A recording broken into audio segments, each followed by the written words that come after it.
Hi, good morning, everyone. We welcome you to another edition of After Further Review. I'm Dave DeNatale, along with Jay Crawford this morning, as the Cleveland Browns are 2-1 with a 34-20 win over the Washington football team on Sunday over at FirstEnergy Stadium. And Jay, you've already got a column up about it at WKYC.com. It was not a conventional type of win, in terms of needing a bunch of turnovers, but opportunistic football by the Cleveland Browns, something we had not used to saying, really kind of paid some dividends. Yeah, that's the key word, opportunistic. When you score 24 points off 4 turnovers on all short field drives, you're checking all the boxes that you're supposed to check if you want to be 2-1 at this point. So, it wasn't pretty. It wasn't a dominating performance. The Browns had fewer total yards, than Washington did. At the end of the day, though, there's only one stat that matters, and that's the numbers we all remember, and those are 34-20.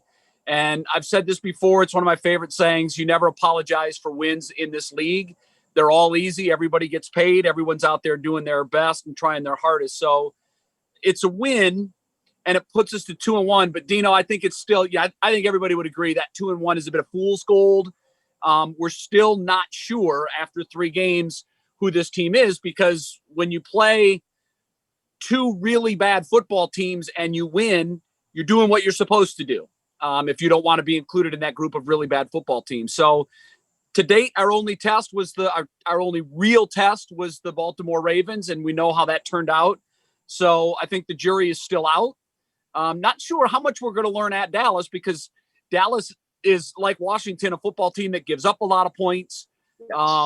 They can score a lot of points. So, I think that's going to be a good old-fashioned Texas shootout, because, both of these offenses seem to be able to move the football and score. So we should know a little bit more by this time next week. I want to get to a lot of the positives, because there were positives of the game. But one thing that, if I look back and really think about how I was feeling watching the game on Sunday, Jay, Browns up 17-7, and it's like they took a nap in the third quarter. And, you can get away with it against Washington, maybe against Cincinnati, but you're not getting away with that against, elite teams, or even teams that are on the fringe of the playoffs, where the Browns, I think, hope to be by the time we're done with this season. You can't get away with that very often. They did yesterday. I think I saw something in an NFL game yesterday that I've never seen before. I wrote about it in my column this morning. All 54 points were scored in the same end zone, which is it's hard to believe, but there was a strong wind coming out of the West. And when teams were going towards that end zone, it was obviously a whole lot easier to throw the football. But the Browns didn't score in the first, going into the West end zone. The football team didn't score in the second, going to the West end zone. The Browns didn't score in the third, going to the West end zone. And the Redskins did not score in the fourth, going towards the West end zone. So I really thought before the game, one of the most important things that would happen before this game would be the coin toss. And it worked out perfectly in favor of the Browns. Washington won it.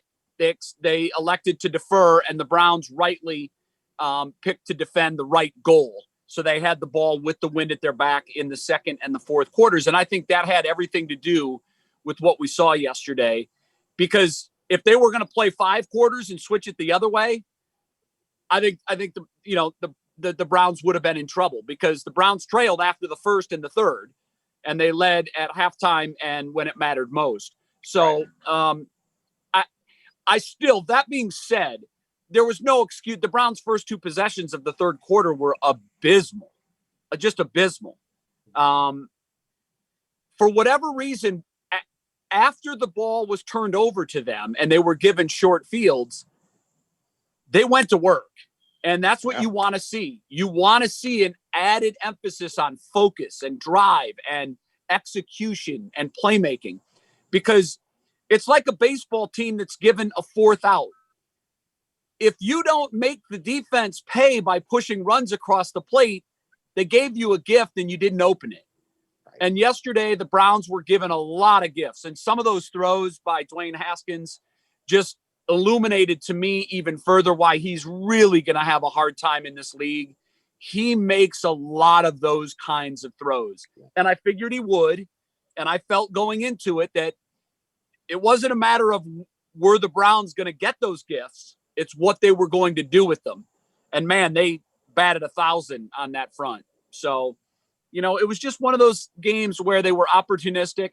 And that's complimentary football, too. When the defense makes a big play and gives you the ball on a short field, complimentary football is you do something with that. And the Browns did that. And I felt that it was, no, they're not a great team, but they're clearly a team that shows discipline as per the penalties that we've seen in 3 games this year versus the penalties we saw in 3 games last year under Freddie. I think we're already starting to see the fingerprints of Kevin Stefanski on this football team. They're disciplined. They're opportunistic. They make big plays when they need to. It's almost as if Myles Garrett just kind of watches. I'm not saying he's taking a lot of plays off, but when he has to kick the motor up, he finds that extra gear, makes that not big play, game-defining play. And we saw it again yesterday.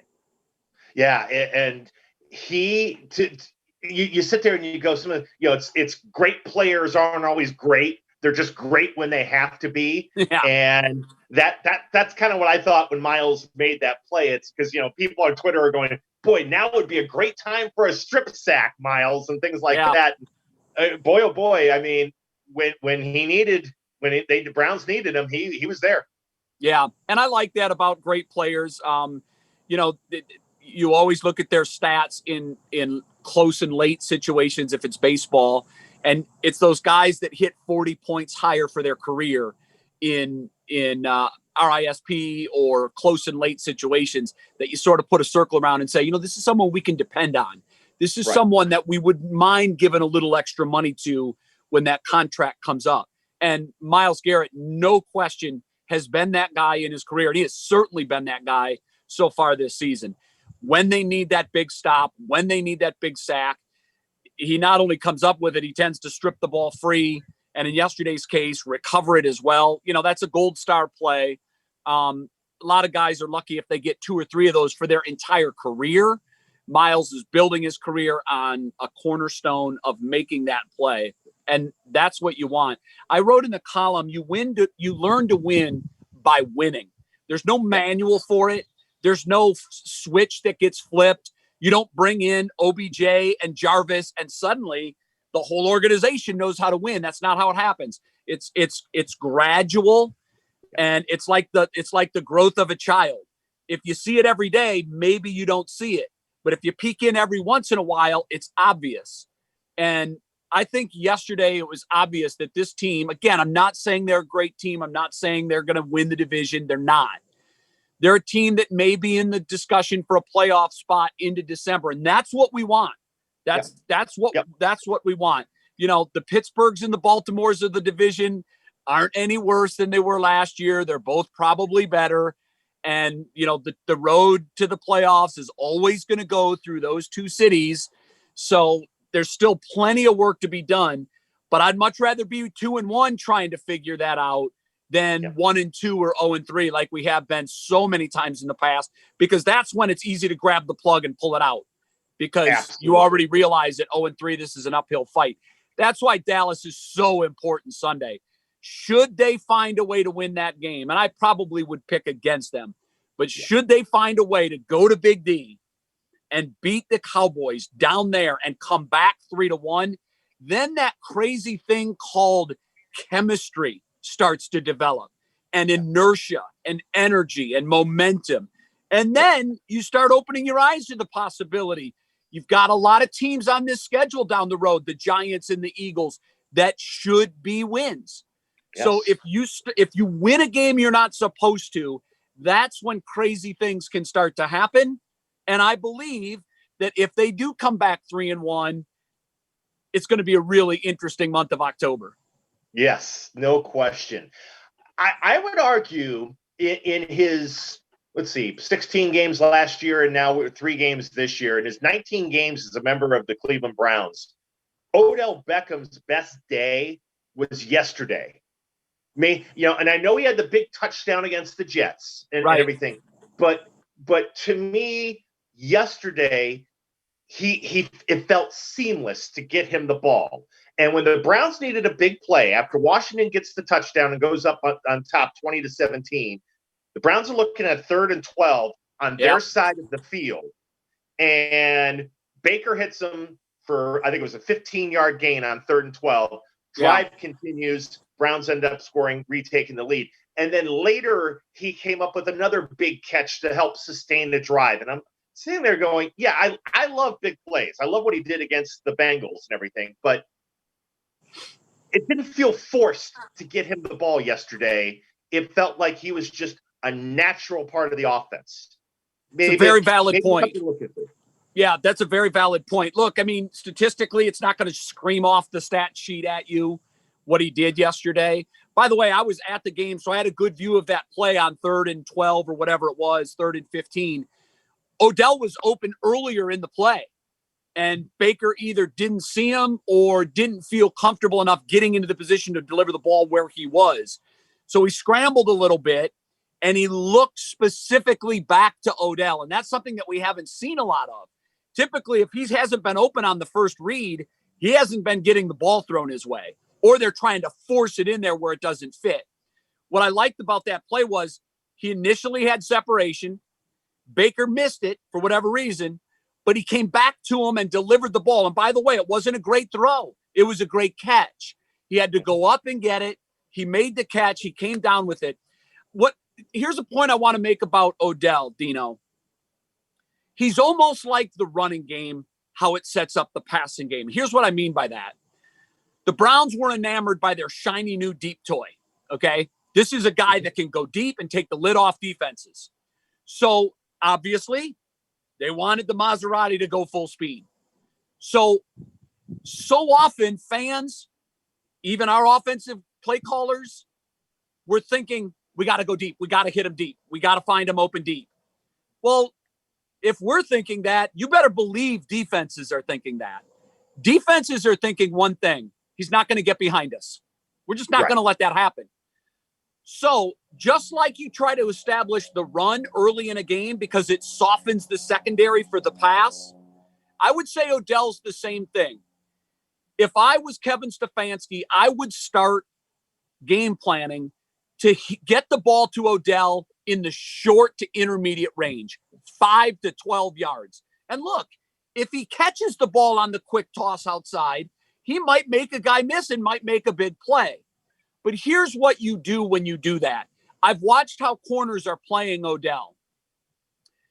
They're giving him some space up front, but they're making sure he's not getting behind me.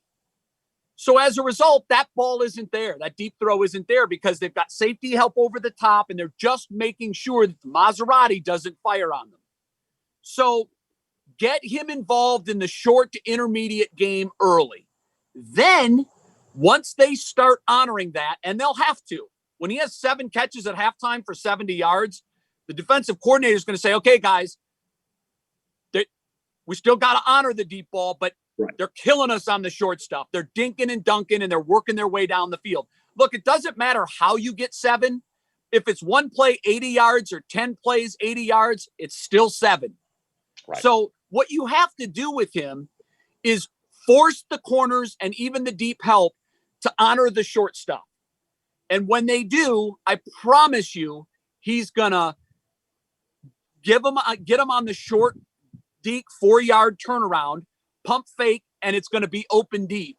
This isn't obviously rocket science. The Browns know this. They haven't committed to it in my view, but I think that's what they have to do if they want Odell to be that deep threat that he's always been. You have to first establish him as a receiver that will catch the over-the-middle 5-yarder, the quick out slant, the quick hits, guaranteed move the stick 4 or 5 yards at a time. Commit to that, and I think you'll see the Odell Beckham that we saw when he was with the New York Giants. But you got to really, you got to commit to it. And the Browns in the past have had problems committing to the run and staying to it. You just have to be true to it. And you have to make sure that defenses understand that you will use that play and you'll use it often, and it can be very effective. Do you like how the Browns are, distributing the ball between Nick Chubb and Kareem Hunt? To me, I think it's these last two games, I think it's been brilliant. Almost to the point where it's like in the fourth quarter, Kareem Hunt is the closer. And they're, on drives where it feels like the Browns are trying to put the Bengals away, or in this case, Washington away.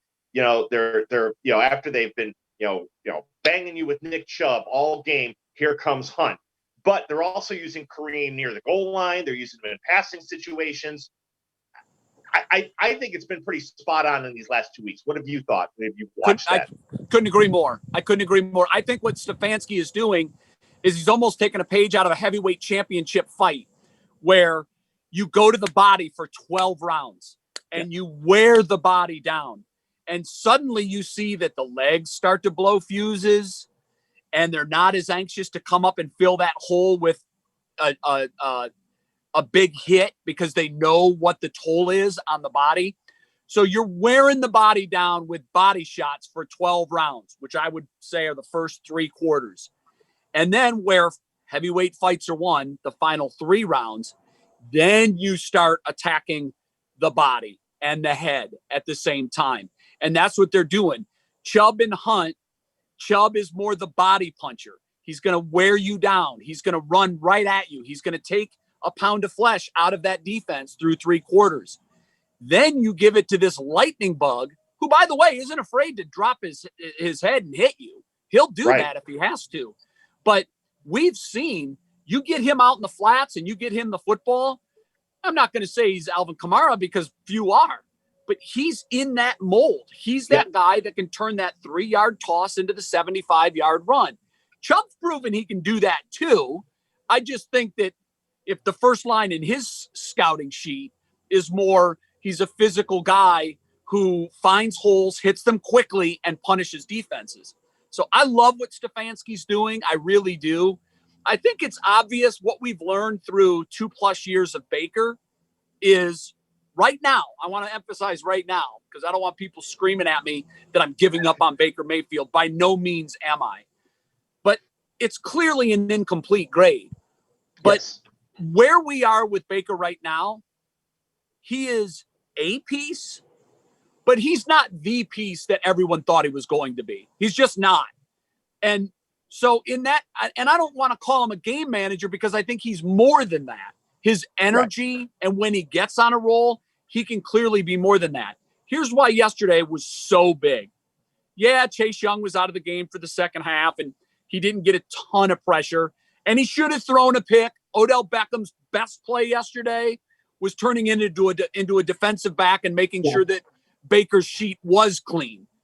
All that being said, yesterday was huge because he doesn't have to answer those questions anymore about the consecutive games throwing a pick. Is he still a guy that's going to throw picks? Yeah, no question. He is. He's not going to be a 27 touchdown, 5 interception guy. He's going to be more like a Brett Favre guy. He's going to high risk, high reward. He's going to throw his interceptions. You have to minimize them. And you also have to make sure that you're hitting your receivers in spots where they can make the catch. Yesterday, I think 16 of 23. It's a good batting average. I'm not going to scoff at that. Everything was short, 150-ish yards passing somewhere in there. Nothing that's going to blow up the stat sheet. But he managed the game. He made big throws when he needed to. And by and large, the Browns can win as currently built because they have the complementary pieces at running back. If you didn't have a Chubb and Hunt, you'd have to put more on Baker. You demand that he did more. And I don't know that he's ever going to be that guy that's, 4 touchdowns, 337 yards, no interceptions. I don't know you're going to have a lot of days like that with Baker. But you can clearly win with this guy, no question about it. Just don't throw the football to the other team, That's it. You That's saw it. what happened yesterday with Washington. Washington outplayed the Browns.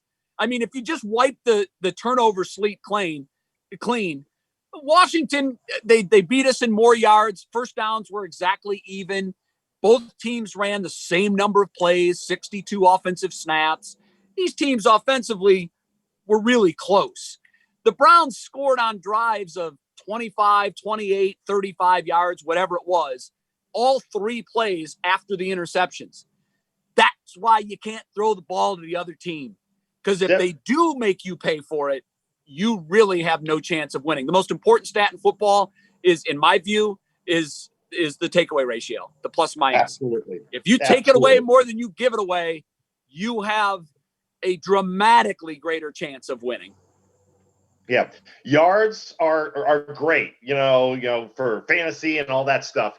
Yeah, right. It's turnover margin. It's turnover margin. That's it. That's it. And once you realize that, and once you build your team around that, you have a much better chance of being successful. I will say this.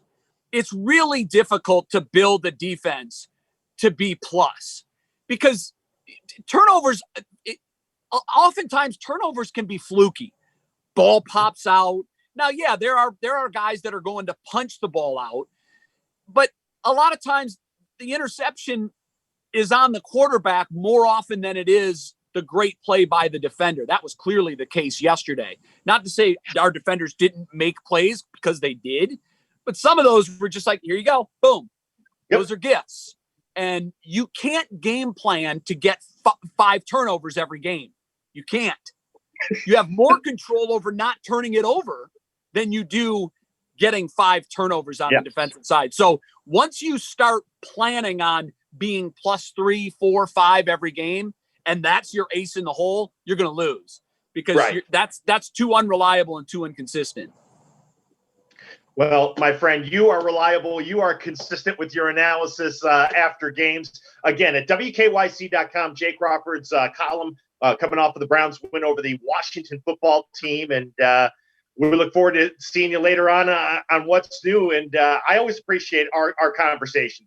I feel like I get smarter after we get a chance to look back on Browns games. So I always appreciate it, my friend. Always love talking with you, Dino. Love the Deutsch Perry shirt. Way to rep Bowling Green. Yes. I knew I was talking to you this morning. I'm repping the Indians on this day because I thought the way they finished the season was nothing short of amazing. I know Saturday's loss was hugely disappointing, but all of that being said, they're home. They sneak in as the 4. You get the Yankees. You got Bieber going Tuesday. I love their chances.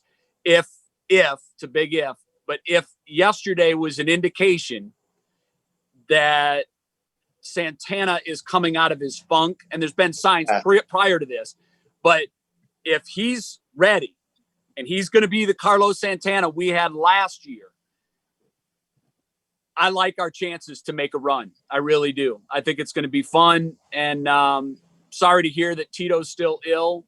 I have faith in Sandy, though. And I believe that with this pitching staff, we could be around for a little while. Yeah.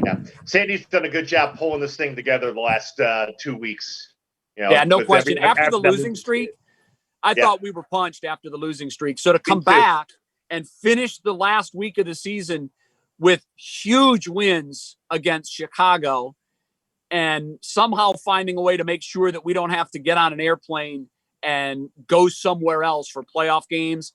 I just think that was, and I know there's no fans and the playoff advantage, home field advantage isn't what it's been in past years, but take a look at the Yankees record this year, home and away. It is dramatic. I mean, it's not just a little bit better at home. They are a poor team on the road, and they have been spectacular at home.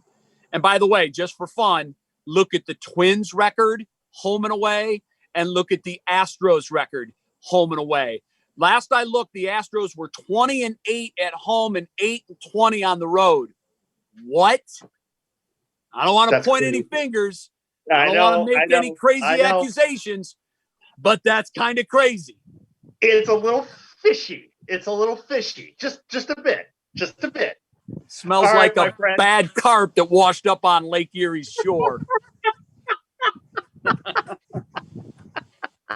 Go Jay Tribe, go Crawford with Browns. us. Jay Crawford with us, and after further review, you'll see him later on today on What's New at 5 o'clock. All right, for Jay Crawford, I'm Dave DeNatale. Thanks for watching After Further Review here on WKYC.com.